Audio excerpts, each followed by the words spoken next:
welcome back to Behind the Bowl. My name is Brian McDonald, Director of E-commerce here at Oma's Pride, and today we are joined by Julie Nelson, the founder and principal consultant of JNelson Consulting. Julie, how are you? Welcome to the show. Brian, thank you so much for having me on. I'm so excited to talk with you all things pet. Let's Yes, talk some yes, shop. Let's let's get do it. into it. Let's do it. So, Julie, fill me in. Give me a little background, like elevator pitch. We're just meeting in a hotel lobby. Who are you? Give me your experience, background, and what you're doing now. Yeah. Okay. Who am I? I am a retail junkie. Went to school for merchandising, knew I wanted to be a buyer forever. Got a chance to do that. Loved it. Merchant at heart. Will always be a merchant at heart, no matter what. Spent the first 12 years of my career in merchandising and buying for department stores, specialty stores. I was in the apparel, footwear, jewelry, accessory space. Did that for 12 years, got burnt out on apparel. It moves really fast. Fashion just is nonstop. And I got really scared. Oh my God, the only thing I know how to do is be a merchant. What am I going to do? And serendipitously, totally by chance, I fell into the pet industry. Okay. There was an opening at Petco for a merchant, and I thought, I don't know, but I'm going to give it a shot. So I thought, okay, try it out. I'll give it like 6 months, see what happens. It was 13 years later, and I was still Wow. at Petco. So I found my category, I found my industry, I found my people. That is awesome. And you worked your way up in Petco to the point where you were pretty much in charge of their dog food division, right? Yeah, yeah. So I started out as a buyer, and I was doing different categories. I was doing cat care and litter and all things like that. I then moved over. I had a small portion of dog food, did that for a little bit. And then I took over all of cat food, all cat treats, all cat litter, had that division and, a team of buyers that worked under me in that. And then I took over the dog, all of the dog food category for a while as well. Wow. And after Petco, where did you end up after Petco? So, it was interesting, merchant at heart, and yet I had this inkling while I was at Petco that there were probably other things I should learn. So, I had this fantastic opportunity that not everybody gets. I was really fortunate to try some other things while I was still at Petco. I Awesome. moved into, I'm going to call it a merchandising adjacent role at first. Okay. I took over vendor partnerships and category marketing, which made a lot of sense. I was already working with the large vendors in the pet food space. I knew who the players were, I knew how that worked. And I had a chance to get my feet wet in marketing That's and awesome. understand what that's like. Turns out I'm not a marketer. Turns out to feel productive, I feel like I need to own a P&L, and I wasn't doing that, in marketing. And so I was then uh, tapped for a really fantastic opportunity also within Petco to build a new division. Brian, this was like totally not on my radar. Did I not had see no this coming, idea huh? that this did not see this coming. Had no idea this was going to happen, but it was very telling for what would happen next in my career. So That's my awesome. boss at the time, she was our chief merchandising and marketing officer, and she called me into her office and she said, "Hey, I need your help." I'm like, sure, what do you need? She goes, "I want you to build us a wholesale division." And I'm like, I don't, what? Like, What? we're a retailer, wholesale. What are you talking about?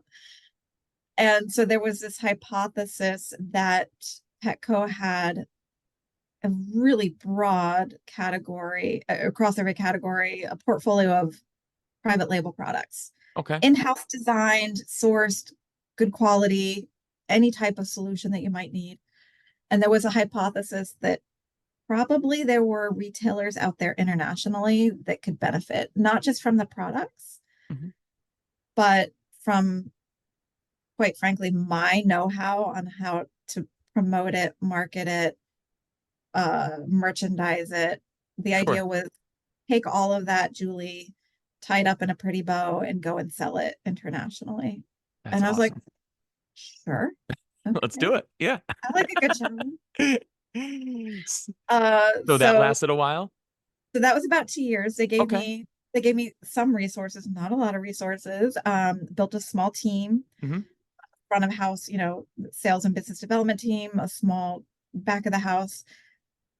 I, the real challenge here was became my role not just to do the business development, but to internally teach Petco how to be a wholesaler. And I always use this example. you know, uh, I'd been there at that point, I'd been there 11 years. I knew pretty much everybody at corporate at Petco. And so I had to go to our accounting department and say, okay, I need to bill my international customers. And they're like, accounts receivable, what are you talking about? We've never done that. Yeah. Billing somebody? Like, what are you talking about? So, a real challenge on how to, within, a $5 billion company, how to reinvent, how to create something within that framework. And so I loved every minute of it, made really incredible international partnerships with retailers, had an opportunity to serve on the board of Petco Mexico, which was a joint venture, like just learned a ton about that. And um, I call it being an entrepreneur on training wheels. You're not Yeah. out there alone. You have a $5 billion company who is supporting you. You can afford to make mistakes. Yeah. You Especially a brand new division. Yeah. can Yeah. afford it. Uh, but it was very telling for what was going to come next. I spent a little bit of time after that in the pet services division at Petco. They asked me to come over and do business development there too. Okay. But that didn't last long because I had an opportunity fall in my lap that I couldn't say no to. Um, the building of a new division from scratch really sparked some entrepreneurial bent somewhere deep in me that I didn't know was there. It's awesome. And I was recruited by the co-founders of um, what would become a premium cat food company. They had a great idea. Cats always been overlooked. They thought that they had a different take on it, and there was likely a white space. So I got out of the blue. I mean, quite frankly, really out of the blue, got a phone call. Hey, we have this idea. We don't know how to build it. We want to build a brand. And the more that we talked about it, the more I was like, yeah, you're right. Like, I think you really have a great idea here. There's a white space for it. So I was recruited away from Petco. Wasn't looking, but just kind of Just happened. happened. Yeah. Just Everything happens. happened. Everything happens for a reason, right? It does. It Yeah. really, I mean, looking back, absolutely it Yeah. does. And so the co-founders had deep expertise in um, culinary, hospitality, media, and human food. Hmm. And so they needed me to come and be the expert on pet, all things pet, and certainly pet retail. So the more I met with them, the more it was like, yeah, this is the right step. So the co-founders are Chef Bobby Flay, who is a crazy cat dad. Who knew? Yeah. I mean, I I'm a guess big foodie. I've seen all this stuff. I'm a huge foodie. so. You know who he is, Oh which yeah. is helpful. And that helped us a ton to have a built-in audience when we launched. Sure. And then he had tapped as his co-founder Ellie Truesdell, who has a deep expertise in human food. She was the global chief of innovation and foraging for Whole Foods Market for 10 years. She's worked at co-manufacturer, running a co-manufacturer. She worked as a partner at a VC fund, and now she actually has started her own VC fund. So It's we awesome. had tons of experience on uh, how do how does the funding work and all of that. We had Bobby on the cat and the culinary. So the three of us kind of came together and we built a premium cat food brand from scratch, from concept to by the time was 3 years into my tenure, we had pretty much penetrated the pet specialty market with portfolio of 60 SKUs. We were in all PetSmart, Petco, Chewy, Independent, Awesome. beginning there. So, um, I guess I learned that, starting from scratch, being an entrepreneur, while incredibly challenging, is such a rewarding journey Sure. to offer up something brand new to the pet parent that they didn't know could be a solution for them. It was really, really fun. That's all. It's in like looking back at it, I went to school. I wasted, I don't even know, 200 grand, maybe even a little more in college tuitions. But my dream was to be a physical education teacher, gym teacher. And I thought every day I would show up, play some dodgeball with some kids, and then coach football. And that was, all throughout high school. I played college ball, and I was like, that's what I want to do. And next thing you knew, I'm running a photography company, and now I'm in pet. And I'm like looking back at it, like, wow, I could have saved myself $250,000, student loan debt there. But it's crazy looking back on life, right? Where we talk about everything happening for a reason, Yeah. and especially now when we have like interns come in, and they're marketing intern, and but you kind of see them in more of a fulfillment space where they find like the warehouse more intriguing, or they find Mhm. the back end like procurement side more interesting. And I always tell them, like, you're not going to be doing this forever. Something's going to happen. It's very, very rare where someone at a very young age does what they intended to do Yeah. for decades, right? And I love seeing, and I love hearing stories like that, because it's really interesting to see where people were, and then the pathway it led them, to where they are now, right? So you did that for a few years, and now you're running your own um, consulting firm, right? Yes. Okay. Yes. So, I had this idea that I wanted to have a greater impact. I loved the startup space. Hmm. And given my experience on kind of both sides of the negotiating table, I've been the retailer who's making the decisions. I've been the brand that's trying to convince the retailer. I really wanted to have a broader impact, more than just one brand. Like, okay, how can I go do that? Sure. And being able to help new founders in the pet space kind of shortcut their learning and avoid some of those potholes in the road that if you've been through it, you can steer around. And so what I love is working with a number of clients at a time, and having a broader impact in their acceleration of growth and profitability, Mhm. grow quicker, be more profitable, make the right decisions, not make the mistakes that most of us have made along the way, Now, because we've all done it. are a lot of the folks coming to you either starting a brand, or are D2C? Are they, retail store owners? Like, in terms of like the Yeah. portfolio of the clientele that you get, or is it kind of broad or specific?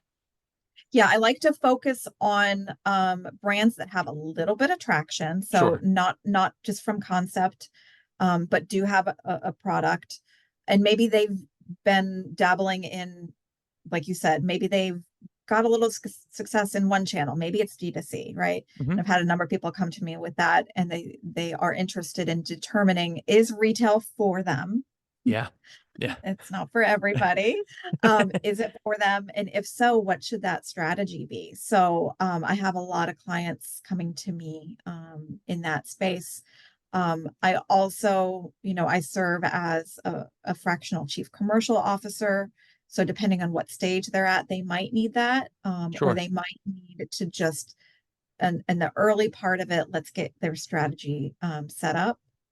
So that those are kind of the areas where my expertise comes into play. That's awesome. And so true though, because we were I guess I'll give you a quick like little background blooper. So we started Almost Pride in the 1950s. Really cool story, as a local family like poultry farm. The great grandmother Oma, which is grandmother in German, she had this big piece of property, and they were very poor. And they used to sell chicken eggs door by door. And there was one guy that was moving, and he's like, "Hey, like, can you just take my, turkeys? I'm moving, I have nowhere to put them." It's like, "All right, bring them on over." Next thing you know, she got more turkeys and more turkeys, and then started to sell local to local grocery stores. Next thing you know, she's selling all over New England, Miller Farms, which is like the parent company. So we were doing that up until the 1990s. And then the second generation owner had a real sick cat.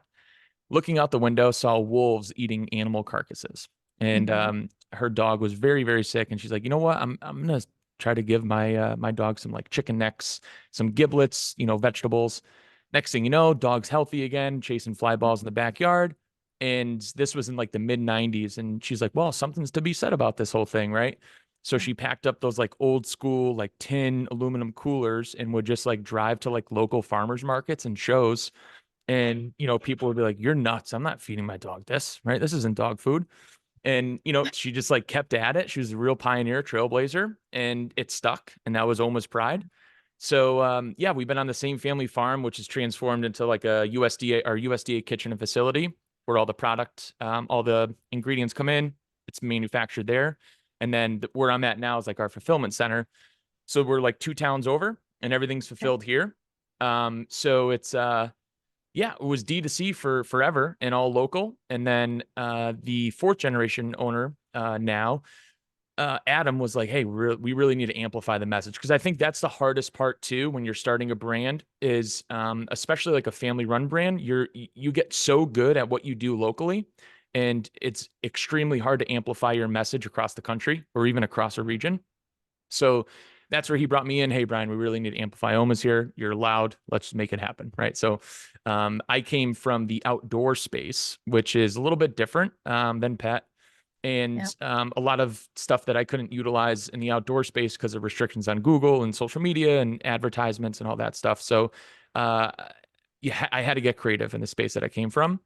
And, coming here, it's cool because the story's great, the product's great. It's just, hey, let's just get the message out there.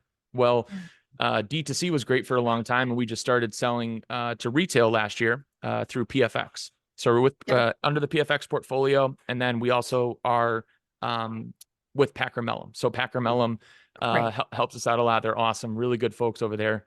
Right. And that's another thing, right? Where you're talking about expanding your channel line because we're getting so good at D2C and the retail side of it's so new to us, right? That it's holy shit, this is a different beast, right? And then you get to, you got to have that balance between the retailers being happy that you're selling online, but also in their store, you're not, beating them up in sales and all this stuff, and you're easily accessible. So that whole balance has been difficult, but it's been really cool to see like the return on it. And I think Yeah. that's like you just brought that up. I think that everyone struggles with that, where it's, do I stay D2C? Do I want to look for those Chewies and Amazons and retail? That's a very tough decision to make from like an Yeah. ownership standpoint, right? Yeah. It's a tough decision to make, because there are definitely trade-offs. And really depends on what your objective is. Is it truly, I just want to get my product in as many dog or cat bowls as possible? That's one thing. If it's no, I want to be slow, intentional, and want to build real partnerships, that's a different thing. But I think what is not apparent, for anyone who's not done it before, is what types of resources are required to support whatever that channel or partnership is. Yeah. It's not, retail's not cheap. Yeah. Yeah. Especially I mean, the first 12 months we were losing money month after month, right? I mean, That's and correct. then you're like, holy smokes, is this worth it? And then finally, once you're out there and you actually expand, you're like, okay, now we can afford to hire another guy in the East Coast. We can afford to hire Yeah. another guy in the West Coast. We can afford the marketing side of it's huge too, right? Where we're Yeah. all in house. There's no VC money. There's no board. It's literally a bootstrap family business. So our marketing team is, supporting ecom, is supporting our D2C brand, and then they're also supporting retail. So there's I call it 9 trillion million things that retail needs compared to ecom, right? All your support material, the whole 9 yards, your breakdown of ingredient lists. And the first couple months, our marketing team was like, this is pretty crazy here. But once that started to get off the ground and we started to see some profitability there, then it makes growing that much easier once you get through those first like 12 to 16 months of like month over month loss. Yeah. It's a flywheel. Yeah. You just have to be informed and prepared to make the investment. And Yeah. if you are, it becomes a flywheel. Yeah. Totally, totally. It is scary, right? So everyone that is Oh, listening to this, yes, it's very yes, very very scary. yes, You yes. know? And if you can have have a little bit of guidance and advice from those who have been there, done it, I think it makes a world of difference. Sure. It will calm your nerves.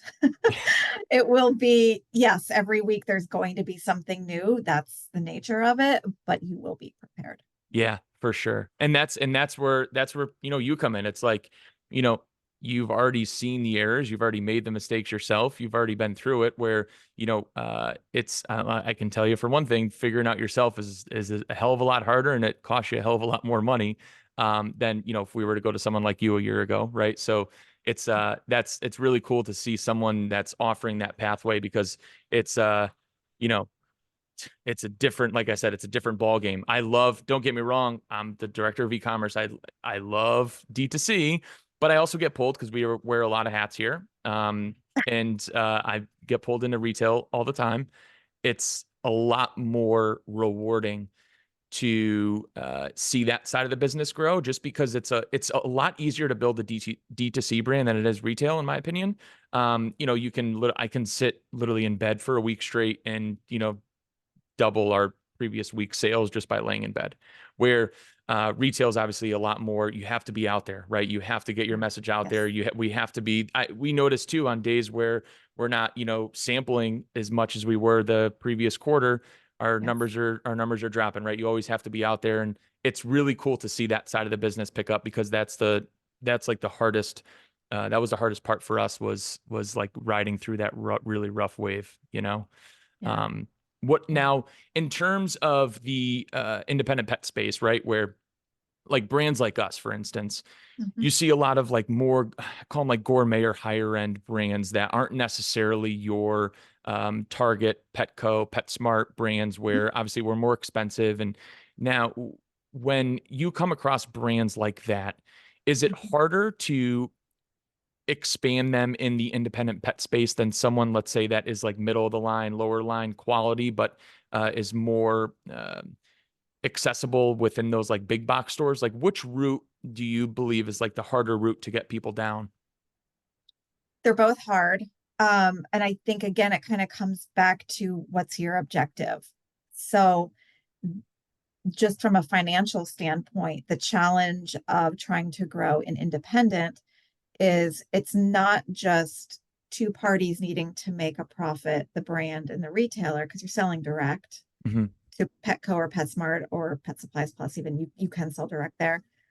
Now you have a third party, the distributor in the middle also needs to make a profit.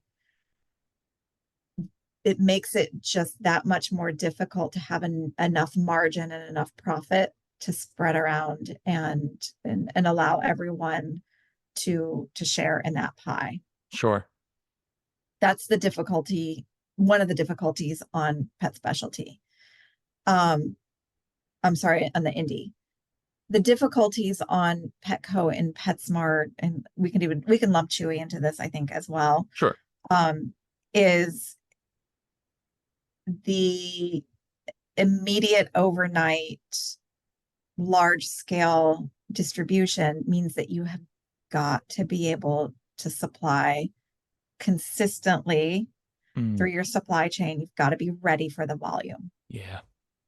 It's doable. I mean, obviously, it's doable, Sure. but you got to have kind of your ducks in a row there. The other thing is, and I would say across all of the channels, is being able to understand what is important during the sell-in process. What is that buyer? What's important to them? How do, quite frankly, how do they get measured? Like, Hmm. what's their incentive inside of their, their Yeah. own company? Yeah. And I think that comes before, trying to grow. It's that first sell-in.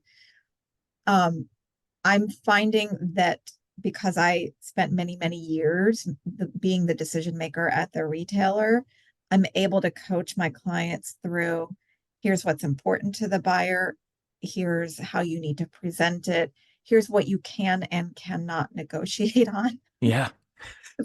I mean, there are some things that even the buyer doesn't have control of that Yep. it just has to happen. Yep. So I think, that is sort of a universal difficulty.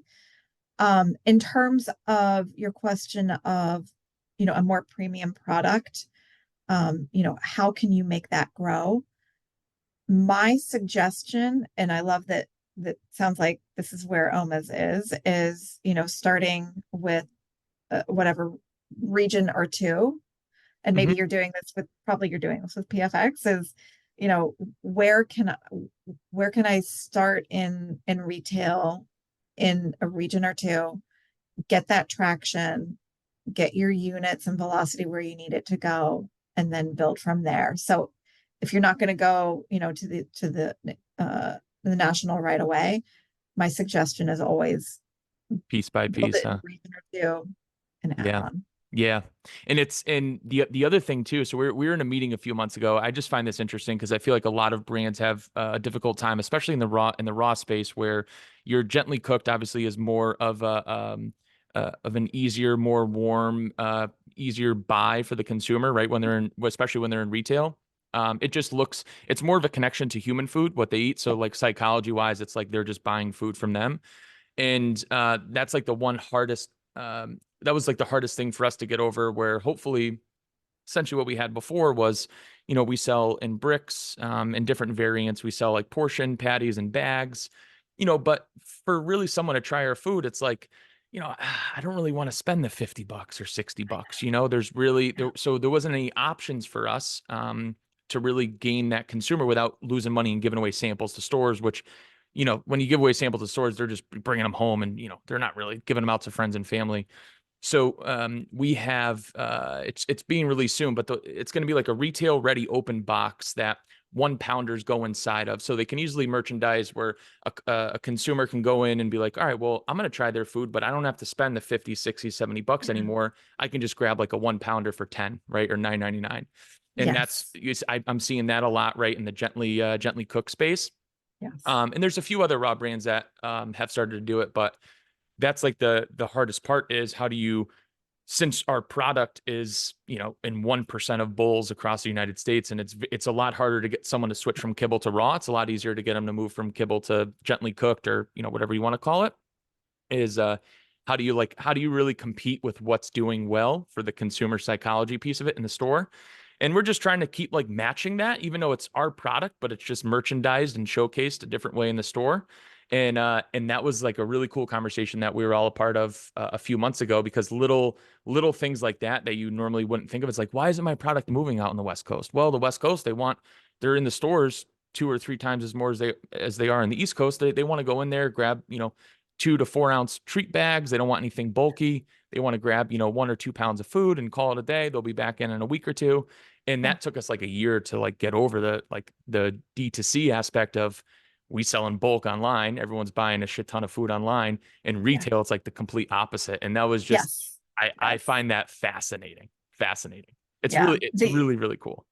So Brian, how do you guys think about, as you mentioned, the frozen and fresh and gently cooked, about 1% of the food market share in the US, which by the way is very different than like Australia where it's like 20%. So how do you think about the education? Because that's what it's going to Huge, take to get huge. that market share up. How do you do that? Yeah, it's interesting. I think, I'm glad to see all those, even though they're, not what we do, but like your farmers dogs of the world that have the money to be in front of the consumer. That is it the best option out there? I mean, probably not, but it's at least a better option than what's being offered in the past. And I think consumers are slowly, especially in the dog space, starting to treat their dogs more like family members. But that educational component of generation after generation getting more and more used to giving their dogs like food again, like real food again. Because, like I said, it's very, very hard to educate someone on, switching from kibble to raw, because the education component's one thing. And then there's also, like, at least the studies that we've done, it's the, like I call it like the fear factor of Yeah. salmonella, E. coli, listeria. So they can be educated on it, but then there's also still that like, oh, like I don't want to touch the meat. I don't want to give my dog raw meat. And that's why the gently cooked thing is obviously more appealing right now. But the more and Mhm. more people that get on gently cooked, the easier it is to get someone from gently cooked over to raw. So I just Okay. see it as like a continued, at least from the customers that come to us, a lot of them are either on a gently cooked diet already, or they're using raw to get in their dog's bowl where they'll feed kibble, but then they'll use raw toppers. They'll use, they'll throw Okay. like sardine or lamb or chicken in there. So I think everyone's on the right track in regards to like the marketing component behind the companies in the US where let's get people from kibble over to gently cooked or a gently cooked version.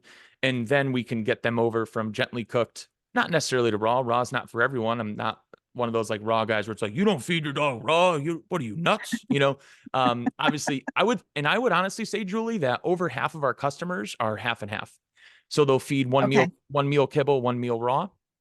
Um, but yeah, the educational component's huge. And then also the food safety thing, I think, is number two, where like we use something called bacteriophaging. So it's like there's HPP. A lot of raw companies will use like high Yes. pressure pasteurization, which is great. It kills the E. coli, listeria, salmonella, but it affects a little bit of the quality of the food.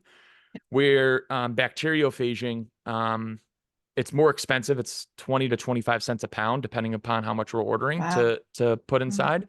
And it's an all natural pathogen killer that doesn't touch any of the food or any of the integrity behind the food. So like palatability, taste, texture, etc. But it just kills those, three components. Okay. And that education component's very, like I would say, number one for us, where that's, hey, I'm afraid of A, B, and C. Well, all right, let's throw some blogs, videos out there, but you really have to stay in front of it because it's uh it's it's not like any other industry in regards to when you come up with a new technology or new new iPhone case. It's very easy to educate, like, this case is cooler. I can drop my phone from 50 feet instead of 25, right? It's the food education component's definitely big for sure. Yeah. Yeah. And not only do you have to educate the customer, you have to educate the retailer so they can educate the Yes, customer. yes, 100%. And That's an entire animal on its own. that's why we love Packer Mellum. They do such a great job. Yes. Really, really great job. And then we have three guys out there too. So, that work for us that do a fantastic job. But it's hard, especially in independent pet, right? Where you have to, we're going to be in 1,000 stores. How do you educate 1,000 people? Well, you have your, internal system that you can send out your, once you complete your survey and your questionnaires, send them some swag. But it's like, how much are they really learning by doing that? So now you have to get into the stores more often. Well, you can't hit all these stores at once. And then, you train the store owners and they have a high school kid working the counter. So how much are they really, educated on it? That's why the retail space is tough because you can never really, there's like no blanket answer behind it.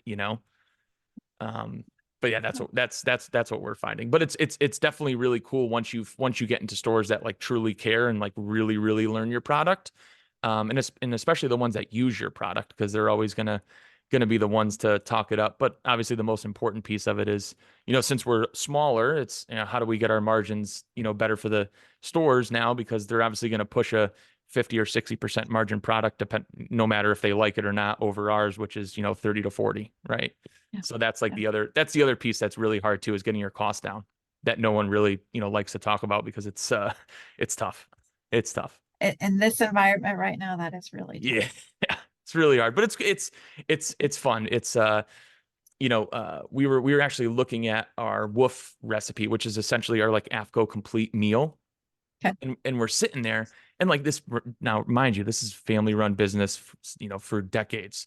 We've never really like got this deep into our recipes in terms of the cost. So we're like, the supplement's 1% of the recipe, but it's 20% of the cost. All right, something's not it. The math's not mathing here, right, Julie? The math's not mathing.